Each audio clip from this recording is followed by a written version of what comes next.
On to the long-term plan 2021 program update, April 2020. It's my intention that we'll take a short break for morning tea after that, but it just seems to me with everyone online, Peter, Ryan obviously will play a significant role in this update as well, that we might as well continue with that. And I see that we've been joined by Gary Moore in his role as the chair of the external advisory group, which we appointed some months ago.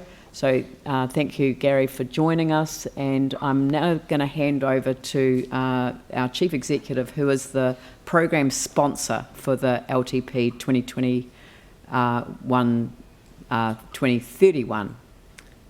Thank you. Thank you, Mayor. So we've talked regularly, haven't we, in the last few weeks, around the fact that we've been dealing with COVID-19 and we're dealing with the annual plan. But what we have also been doing is keeping the LTP work on track, and that is what this report is telling you. What I am pleased, though, is the approach that we have continued to take in being open and transparent and utilising the EAG to help us think differently. We've opened our books and allow them to go all over virtually our organisation, and I have challenged the chair and the team to be bold and brave in helping us to be bold and brave. So as the sponsor of the LTP programme, I meet with the team every 2 weeks. We've been doing that virtually, including the last meeting doing a deep dive into a good asset management plan, one maybe not as strong, and same with our activity plan, and again not as strong.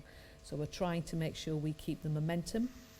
But I would also say we've drawn on that work that we've been doing for the LTP to help us with the annual plan and see that as a golden thread going through. So that's what I would like to just set the tone, Mayor and members, and I'd like to pass over to Peter and Gary now. Thank you. Dawn.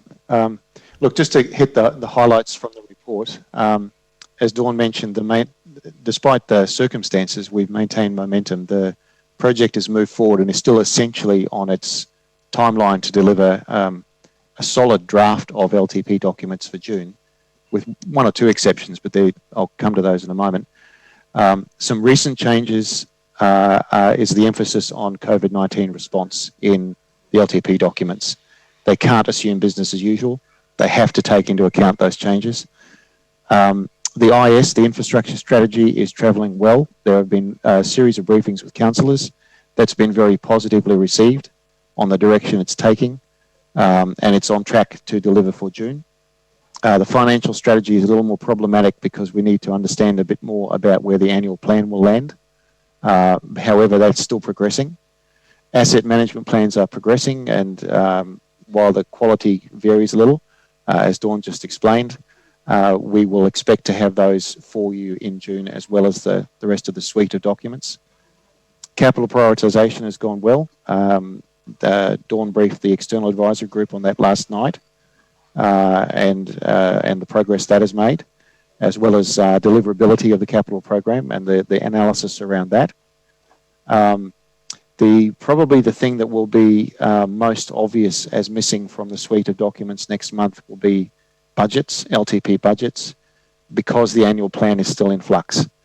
Now, they will be provided as quickly as they can, but we need to get the annual plan right first. Had it not been for all of that, then those budgets would be there. Activity plans are on track, and we expect activity managers to have them signed off for you as a first draft, not a final, for next month. And the external advisory group has been meeting regularly each fortnight. It has been providing challenge questions to staff. It's been receiving those responses, and it's been making preliminary recommendations. Discussions are underway about an interim report back to council next month when the draft suite of LTP documents land. And at that point, it might be good to hand over to Gary Moore, who is to provide a brief update on the EAG. Are you there, Gary? Yep, I am. Thank you, Peter. Thank you, Mayor and councillors. The external advisory group, we've met 3 times. I have to say that the difference between this time with the external advisory group, and last time is like night and day, and we have access to absolutely everything, and we've had huge support from Dawn and Peter and their teams, and for that we're very grateful. Our meetings have been by Zoom so far, and the chair and the deputy chair of the finance committee have attended the 3 meetings we've had, as has Phil Major, who sat there saying nothing, which I think is possibly a miracle. And then what we've done is we've broken our work into portfolios, playing to the skill of the different members of the EAG. So far, we've started looking at infrastructure and the capital program. We've looked at the strategic planning unit. We're looking at the Economic Development Agency and the need for one agency. We are going to be moving into IT sooner or later. All of our questions are in the big tin can, which is available for councillors to have a look at. We've had some responses from staff, and the next meeting we'll have people in front of us so we can continue asking questions. We've been looking at the amount of money that the council's spending on consultants, external consultants, I think I was trying to think of a way of explaining how I think we're approaching our work. And if I could use a metaphor of a grapevine, if you allow a grapevine to continue growing, it throttles out new growth and and doesn't produce any grapes. And so you've got to prune grapevines on a regular basis. And some laterals produce new fruit, and some laterals have gone past their productive stage. And the city council's possibly like a grapevine right now. And you can brutally use a chainsaw to cut the top off, but you could remove future fruit or fruit that's very productive. But our role is to clinically remove laterals which are past their use-by date and enable the vine to flourish in the future. So that our advice will be just coming to you as elected members. We will be saying we think this lateral is probably past its use-by date, or we will be saying this one is fine, and it's up to you to make the decision. But the beauty of the external advisory group is we've got no elected group to play to. We're not involved in the bureaucracy, and we come with a lot of experience that we can actually devote the time that you don't have the time to devote to looking in great depth. So that is my report. Thank you very much. Peter, did you have anything else that you wanted to add?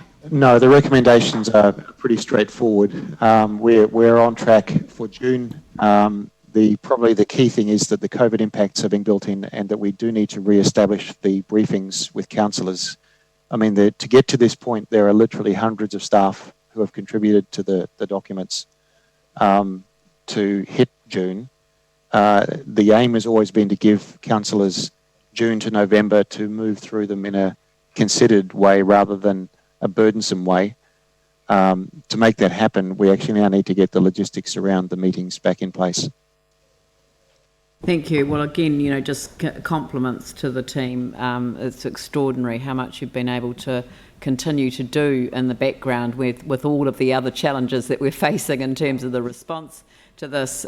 This is important. We established early on in the process that we needed to get on top of the LTP process early in order to make a meaningful process for the next LTP. So I really appreciate the team, and I appreciate, Gary, if you could pass on to the External Advisory Group our gratitude for this. So I'm just going to ask Andrew if he wanted to say any words, and also Sam McDonald. I'm also going to invite Councillor Major to reflect as well, because I would like to spend time asking how you've managed to keep him quiet for so long, but I will take that one offline. Thank you, Mr. Moore. So, Andrew. Great, thank you. Peter, thank you very much indeed for this report, and thanks to everybody who's been involved with the report and the preparation of all of the work that's gone into it. I'm absolutely delighted to hear that despite the disruption that we've been facing, both with the COVID-19 situation and people working from home, but also all of the work that's gone into the preparation of new work for the annual plan, this long-term plan work programme remains on track, and certainly pick up the comments that a lot of the work that we're doing around the annual plan will feed particularly into the financial strategy that will inform the long-term plan. But thank you for all of the, again, huge amount of work which has been done.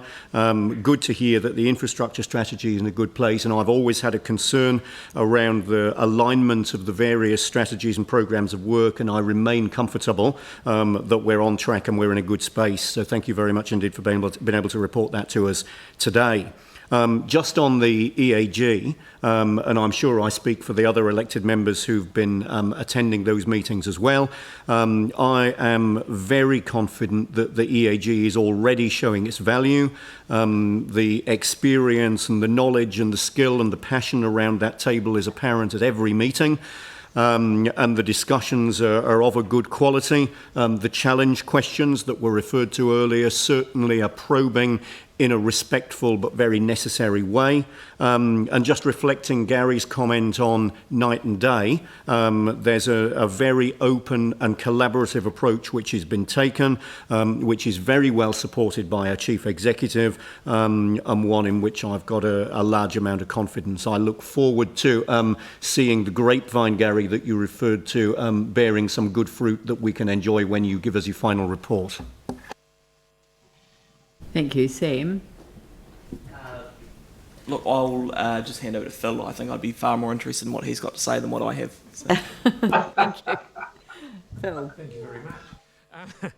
It's actually, I do struggle with not having something to say at the meeting, but you listen, and the calibre of the guys, people that are there, is great. There are no holes barred. There's no forbidden ground. You go there, and it's a breath of fresh air to listen to the problems being aired out, amongst these guys with no inhibitions or anything. So it's a reason why I wanted to get on to council, and hopefully their recommendations will be listened to by all of us, and I'm looking forward to being involved a bit longer if I can keep my mouth shut. Excellent. No, thank you very much for that. And I know that it was a decision to involve you that was outside the approach that was adopted. But thank you, Gary, to you and the team for welcoming Phil's presence. There will be a time when you will have an opportunity to talk directly with the EAG. We will, as a council, because they're advising us, and they'll be early into the LTP process and providing us with that feedback and advice. So thank you very much. Yanni, question.